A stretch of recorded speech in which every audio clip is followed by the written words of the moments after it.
Almost everybody can name a few impressive sculptures or statues. The Statue of Liberty is probably the most famous in the world. Although if you wanted to go a little more classical, you could mention Michelangelo's David instead. We don't want to talk about world-famous sculptures today, though. Instead, we want to show you some of the more eccentric, unusual, and downright unbelievable statues in the world. You'll find it hard to believe some of these statues really exist. Looking a little like something from Game of Thrones, this is the Knife Angel sculpture, which can be found outside Coventry Cathedral in the United Kingdom. It's a striking and visually impressive sculpture, and it's definitely a work of art. But it comes with a serious message. Every single knife blade that was used to put this statue together comes from a knife amnesty. The UK has been working hard to bring down its level of knife violence, and the amnesty was a call for the public to hand in dangerous weapons. So many were handed in that 100,000 of them were available for artist Alfie Bradley to put his creation together. Despite its intimidating appearance, the sculptor wants people to interpret it as a monument that stands against aggression and violence, and a reminder that there's always another way. The wings of the angel are covered in messages from families who have lost loved ones to knife violence, and so it also serves a dual purpose as a memorial. When we think of seaside towns, we think of peace and relaxation. They're the ideal places for people to go on vacation. If you went on vacation to the Lithuania seaside town of Klaipėda, you could be in for the shock of your life if you went walking down by the shore at nighttime, because you might bump into the terrifying statue of the Black Ghost. This enormous statue, rendered in bronze, is every bit as big as it is spooky. It's over 7.5 feet tall, and it's climbing right at you over the edge of the dock. To make matters worse, the ghostly figure doesn't even have a face. According to sculptors Svajunas Jurkas and Sergejus Plotnikovas, though, it's not as evil as it seems. Local legends in the area say that a mysterious black ghost appeared in the docks in 1595 to warn the castle guards of an impending famine and told them they should stock up on food. They did, and the crisis was averted. Like Casper, this is a friendly ghost. They say everything's bigger in Texas, and that apparently extends to the statues. The Mustangs of Las Colinas, when taken together, represent the largest equine statue anywhere in the world. The 9 bronze Mustangs are 1.5 times larger than their real-life counterparts, and clever use of fountains makes it appear that water is splashing off their heels as they charge through the plaza. As well as acknowledging the role that Mustangs played in the early days of American life in Texas, they're also a metaphorical reference to the Texan spirit of drive, initiative, and freedom.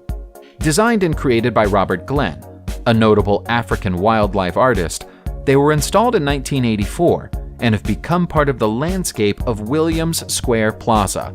They've generated so much interest over the 35 years since their installation that a Mustangs of Las Colinas Museum has been opened nearby to tell visitors more about their history.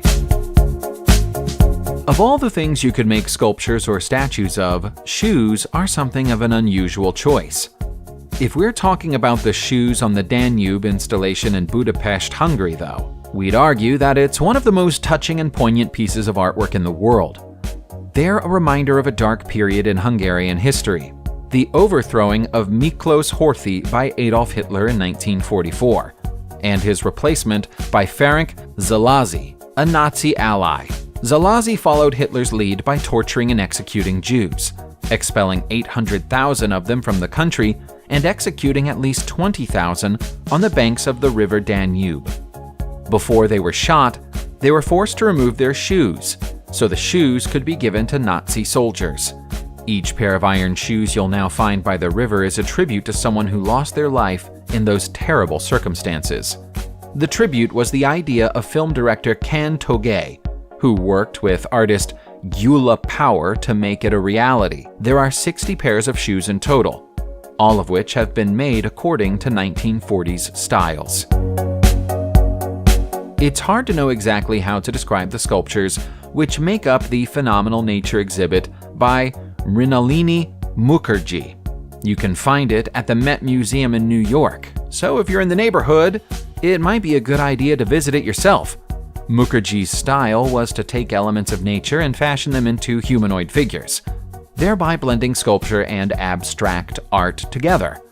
Out of the corner of your eye, several of the figures appear to be people, but then you turn around and find out it's just yet another incredible fabric and fiber creation. Mukherjee was primarily inspired by nature, but also took some cues for Indian sculpture styles, which are evident in the presentation of her work. Towards the end of her career, she experimented with ceramics and bronze work, and some of the fruits of her later labor are also on show at the exhibition. But it's the strangely haunting fabric figures which will stay with you long after you've left. If this sculpture of a gun with its end tied in a knot looks familiar to you, it may be because you've seen it before. Unlike most major statues and sculptures, this work of art has been reproduced many times and exhibited all over the world. Its name is simply nonviolence, and it was created by Swedish sculptor Carl Friedrich Rudersvard in response to the murder of his friend John Lennon in 1980.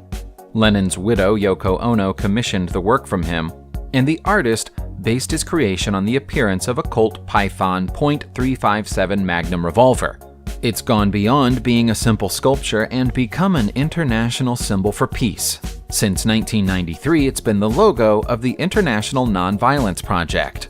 The first nonviolent statue was installed outside the United Nations headquarters in New York City in 1988. There are now 30 more across the world, including replicas in India, China, Sweden, Mexico, Germany, and France. Claes Oldenburg is responsible for our next sculpture, which can be found in Philadelphia's Central Square, and always attracts comments and confused glances from visitors to the city. Made from weathering steel, it's a gigantic clothespin made in celebration for the bicentennial year of the United States of America in 1976. If you look closely, you'll see that the steel struts, which make up the hinge of the clothespin, look a little like the number 76. Oldenburg is known to have been partially inspired by the Brancusi sculpture The Kiss when he designed the clothespin, and that's also slightly evident in the design. If you look at it from the right angle, it does give you the impression of two lovers embracing. As for why he chose a clothespin to commemorate 200 years of the USA's existence, nobody really knows. Perhaps it's supposed to symbolize society coming closer together. Perhaps it represents democracy as the pin that stops society from falling apart. Or maybe, just maybe, it's nothing more than a giant statue of a clothespin, and we're all overthinking it.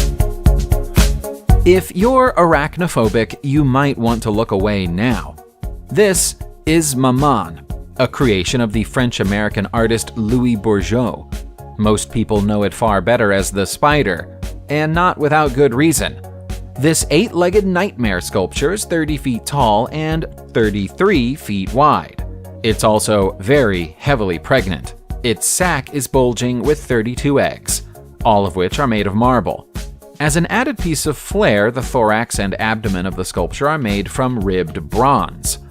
If you have good colloquial French, you might have already picked up on the fact that maman is a French term for mother. That's because Bourgeot made the piece as a tribute to her mother. We're not sure how most of you would feel about being compared to a spider, but to Bourgeot, spiders spin, weave, nurture, and protect their young, just as her mother did for her when she was a child. It's especially fitting because her mother was a textile worker, and so spent much of her life weaving silk. If we told you we were going to show you some unusual sculptures and didn't show you this incredible statue of a panda in an Iron Man costume, we'd be doing you a disservice. Iron Panda is the work of Bi Heng, who made it as he was graduating from the sculpture department of Shenyang's Central Academy of Fine Arts. The compelling blend of endangered species and Marvel superhero is almost 30 feet tall, and yet somehow still manages to look adorable. Far from being a frivolous sculpture, though, B. Heng intends for it to have a deeper meaning. In his eyes, the panda is representative of humankind's troubled relationship with the environment, whereas the Iron Man suit represents our obsession with technology. The sculptor believes we are overriding nature in our rush to press ahead with technology, and so his sculpture is a reminder that nature and science should always work together. We get that from it, but we also think it still looks really cool, even if you don't know what it's about. Not all statues need to have a deeper meaning. Some of them are just there to put a smile on your face, and Transcendence in Portland, Oregon certainly manages to do that for us. Portland has something of a reputation for being an eccentric town, so where else would you put a statue of a flying fish which appears to be trying to swim through the brickwork of a building? Transcendence is the work of Keith Jellum, who managed to excel himself with where he got his artwork displayed. This statue would be remarkable no matter where it is, but it's been installed on Salmon Street, and it's above a seafood restaurant. It couldn't have been more perfect, despite the fact that it's 11 feet long. Because it's on the restaurant's third story, people sometimes manage to walk underneath it without noticing it's there. That's a reminder that you should always look up when you're walking through a new city. You never know what you might see. Our next statue is a favorite of everybody who lives in Prague in the Czech Republic, except possibly the emergency services, who routinely get calls from strangers in the town who think they've either seen a man hanging or a man threatening to jump off a building.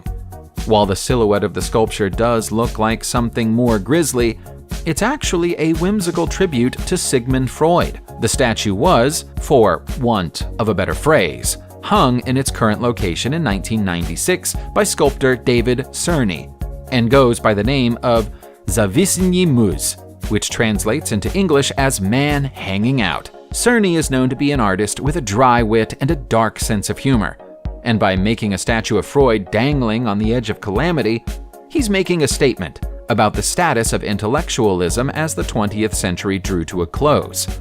Prague is the sculpture's permanent home, but it's also been around the world, with temporary stops in London, Michigan, Grand Rapids, and elsewhere. When you consider the potential dangers of the traffic light tree's statue in London, England, it's a wonder that it was ever allowed to be exhibited close to streets. We can't even begin to imagine how many drivers must have looked up at it and panicked, wondering what they were supposed to do. The mutated tree of traffic lights, which is over 25 feet tall, has 75 different sets of lights, facing in every direction. It's the evil work of Pierre Vivant, who completed it in 1998. According to Vivant, the tree, which has lights which change at random intervals and in random orders, is a commentary on the area of London it was originally based in. Vivant feels that the commercial, domestic, and financial activities of the City of London move in a never-ending rhythm, and his work reflects that. It was once at the junction of Marsh Wall, but was moved to Billingsgate Market because, you guessed it, it was distracting drivers. Subscribe to the channel, turn on the notification bell, and enjoy watching new videos on my channel. Thanks for watching, and see you soon!